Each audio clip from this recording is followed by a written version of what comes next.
Salut à tous, bon c'est un vlog, donc pas de montage, tout ça, vous connaissez. J'espère que vous allez bien. Donc on est en janvier 2022, je me suis trompé récemment dans les dates d'une vidéo. Et je voulais vous partager un petit peu mes réflexions autour du modèle économique. Donc ça va être une vidéo un peu chiante. Du modèle économique des créateurs de fichiers 3D ou même plus globalement en fait de contenus divers et variés, multimédia, que ce soit des PDF, que ce soit des fichiers 3D évidemment, de la musique, ce genre de choses.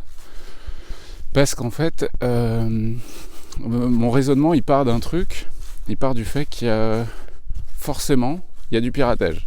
Vous allez voir que j'aborde ce sujet à plusieurs reprises parce que c'est finalement l'idée que j'ai serait une espèce de parade qui n'en est pas une, vous allez comprendre. Donc la vente de fichiers 3D sur internet, ça ne rapporte pas forcément beaucoup d'argent, vraiment très peu finalement, ce qui permet à un petit créateur comme moi de continuer à travailler. Évidemment, c'est le soutien des Patreon et des tipeurs qui m'assure du coup un salaire mensuel acceptable. Et la vente des fichiers 3D sur My Mini Factory, sur ma boutique aujourd'hui, sur Wargaming 3D, enfin bref, sur diverses plateformes, viennent compléter un peu ces revenus. Mais comme je l'ai expliqué dans une vidéo privée qui était justement réservée aux tipeurs et aux Patreon un soir en live, finalement ça accorde un salaire pas dingo quoi.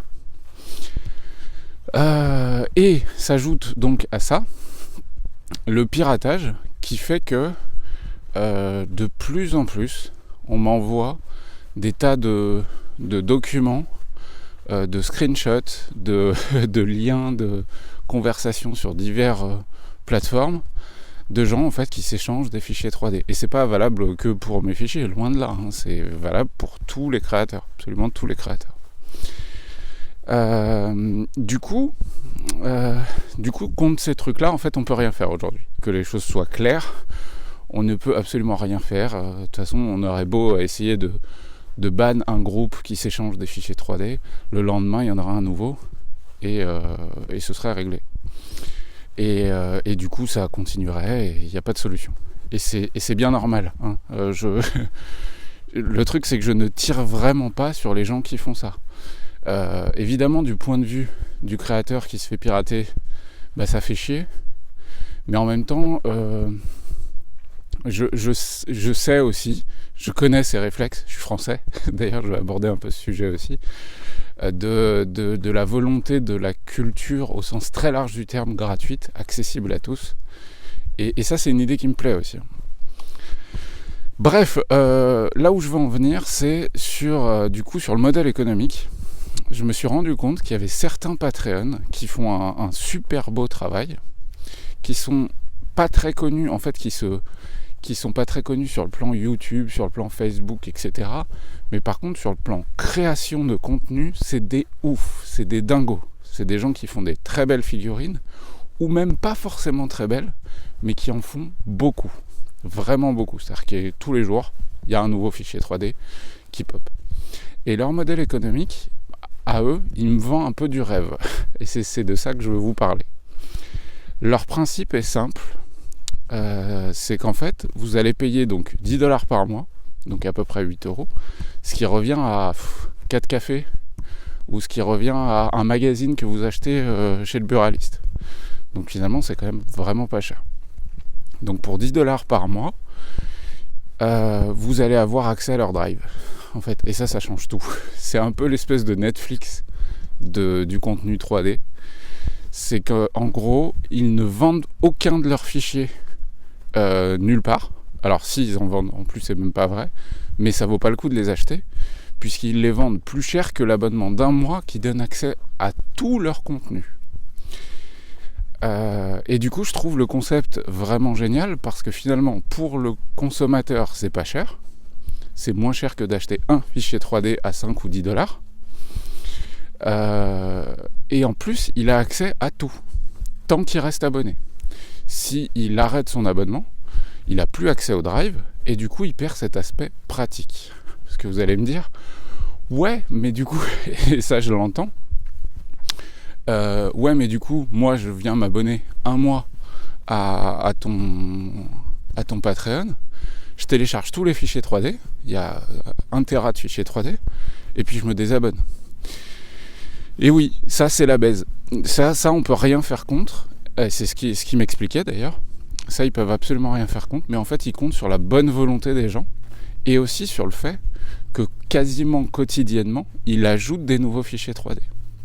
Et que du coup, même ces petits malins qui cherchent à, entre guillemets, niquer le système, et ben en fait, ils vont s'abonner un mois, ils téléchargent tout le contenu, et puis ils se rendent compte que 3 mois plus tard, il y a 90 nouvelles figurines, et ben ils vont se réabonner un mois, ils vont télécharger les nouveautés, et vu que c'est chiant à télécharger parce que c'est rangé dans des dossiers et tout le bordel, et ben finalement, ils vont rester abonnés. Parce que c'est ça la problématique principale des Patreons et des tipeurs, c'est la capacité de rétention. Donc c'est pas beau comme terme, mais de garder le public, de faire en sorte qu'il ne se barre pas tous les mois en fait.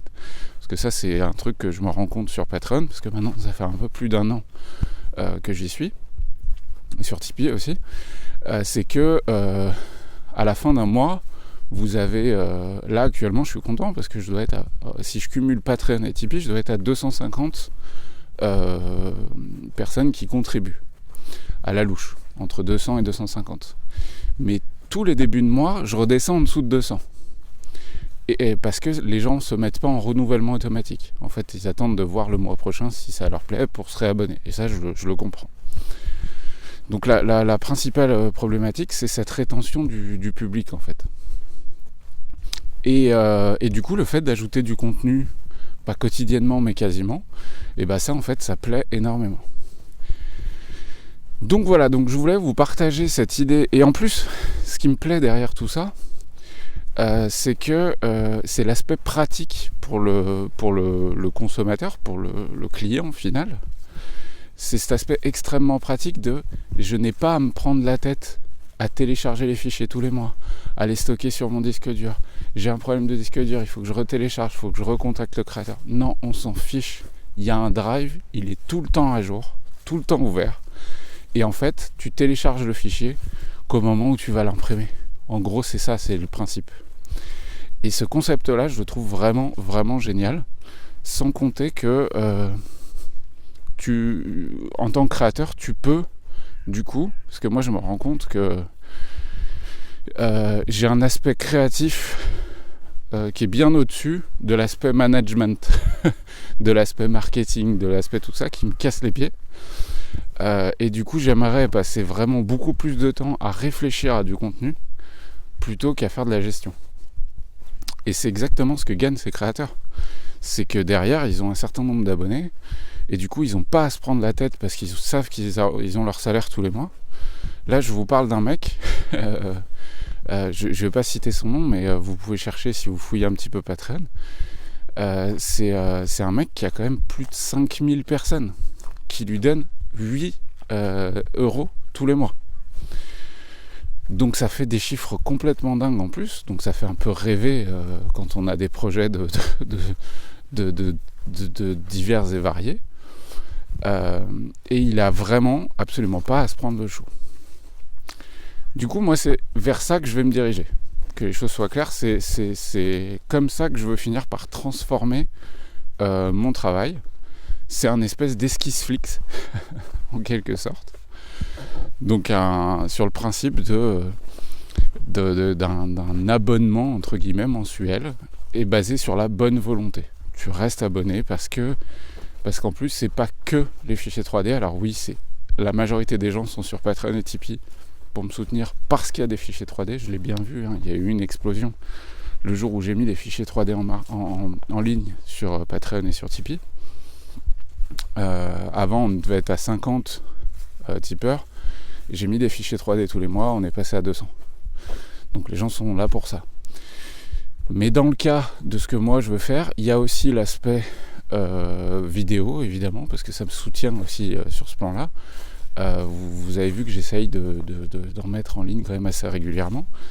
Et puis il y aurait peut-être aussi l'aspect écriture, enfin bref, il y aurait vraiment plein de choses. Création de lore, de contenu. Et du coup, voilà. Du coup, moi, je voulais juste simplement vous signaler que je comptais me diriger par là. Parce que j'ai envie de continuer à développer l'aspect créatif que j'ai, plus que l'aspect management, gestion et tout le bordel. Donc, j'aimerais avoir votre avis dans les commentaires, sur Discord, etc.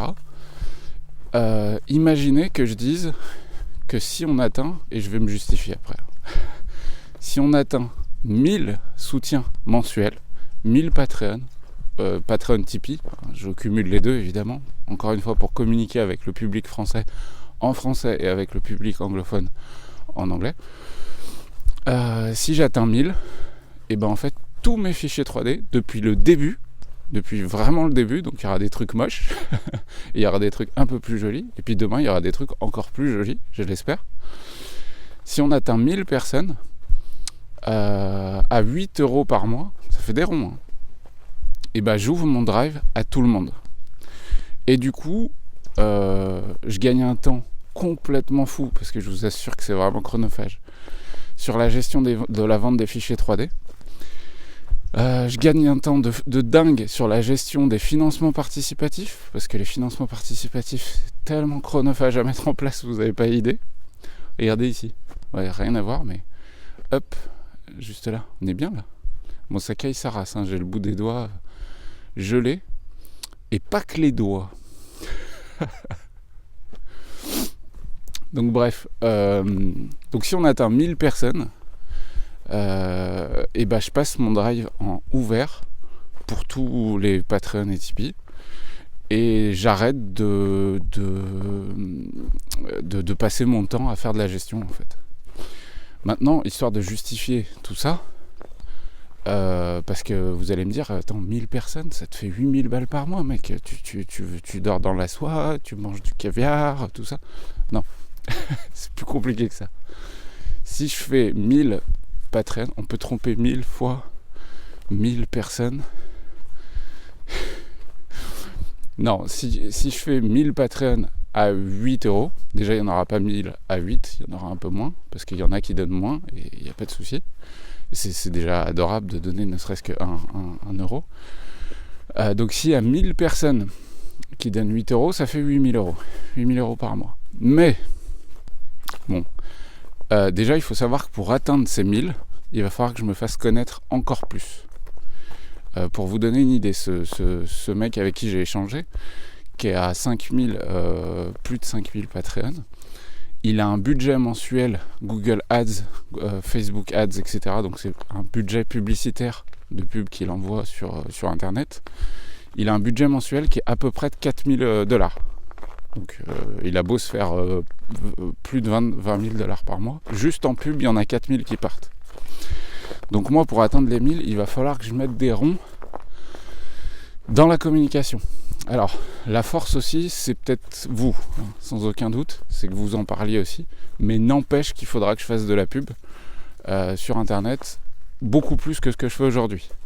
Ce que je fais aujourd'hui, mon budget mensuel publicité, il est à peu près à 100-150 €. Donc vous voyez que déjà rien que ça réduit le budget, mais si je veux atteindre les 1000, il faut que je le multiplie par 4.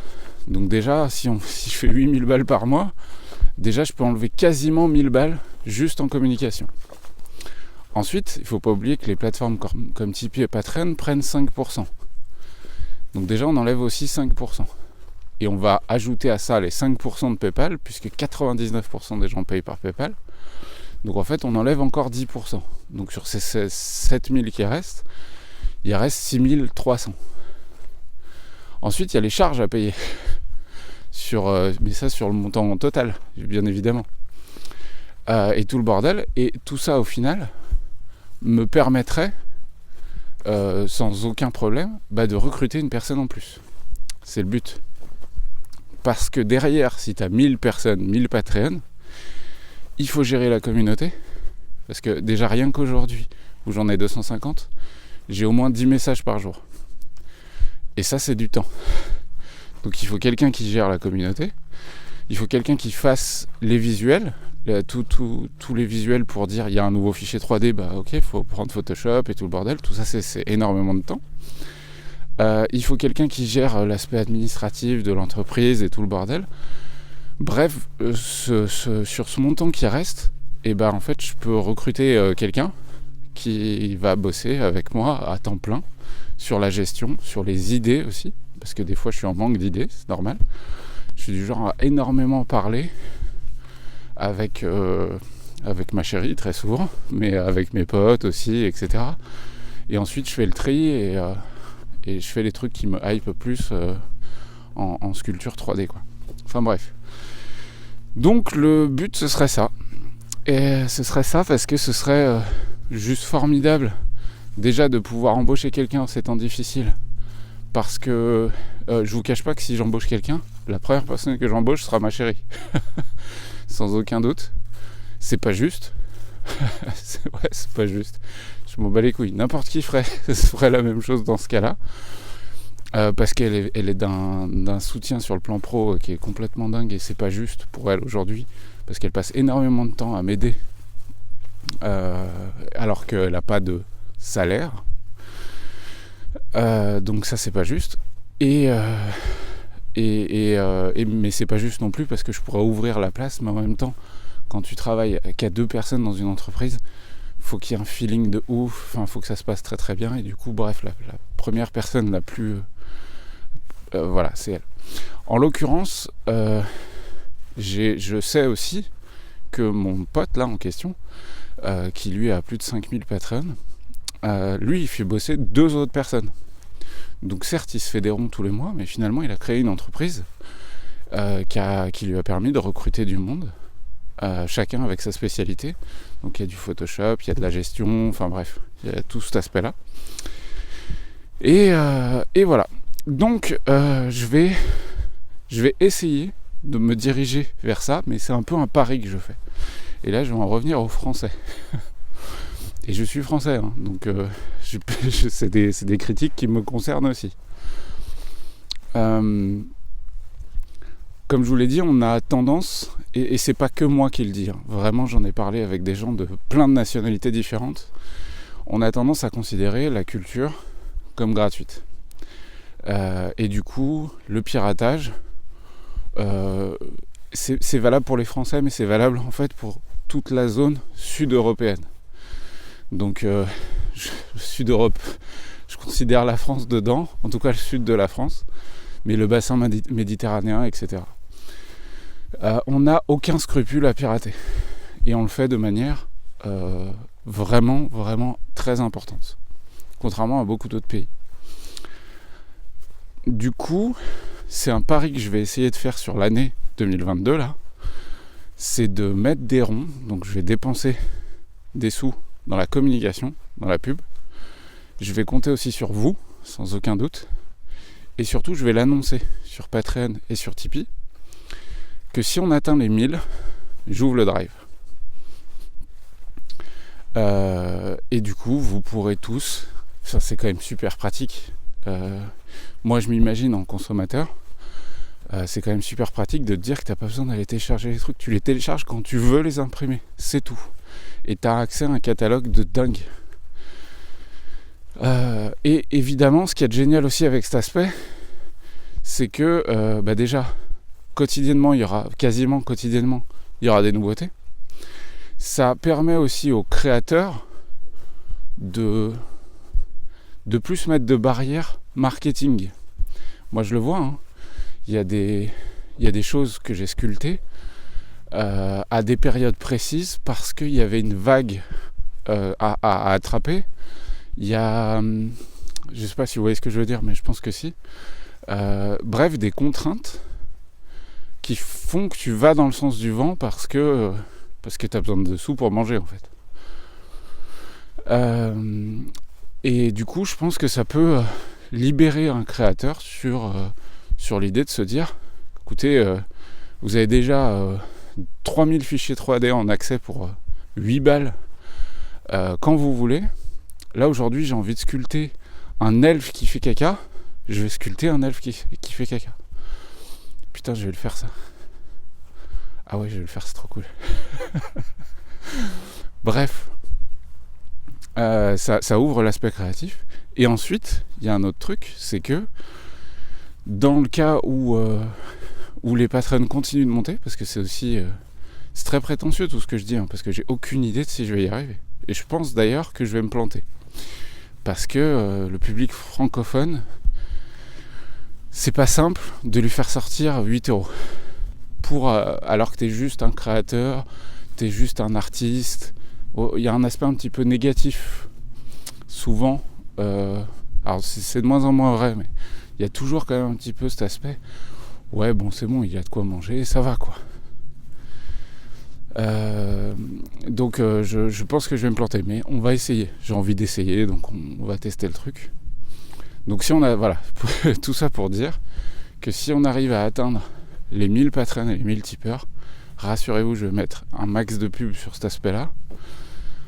Et ben j'ouvre le drive, et je pense même que j'ajouterai dans le drive une bonne partie de mes assets. Ce que j'appelle les assets, c'est tous les petits objets en plus que j'utilise régulièrement pour créer des figurines. Exemple, des têtes, des tas de têtes. Et comme ça, du coup, ça peut aider aussi des créateurs ou des gens qui veulent s'essayer à la création plus facilement. Un peu comme si j'ouvrais ma boîte à Rabiot, en quelque sorte.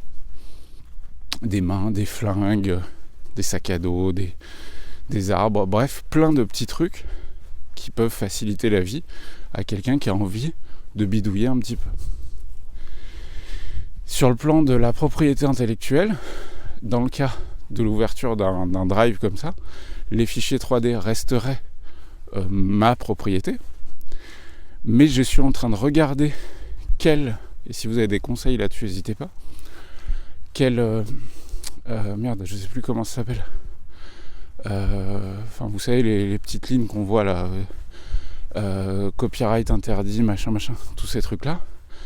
Je suis en train de regarder quel terme serait le plus approprié pour permettre aux gens de modifier les figurines, de les ajouter au drive, ce qui fait que, je dis n'importe quoi, mais je fais un soldat allemand, mais j'ai aussi mis tous les assets des soldats allemands, et du coup il y a un mec qui est Patreon, qui a téléchargé les trucs et qui en a fait des nouveaux.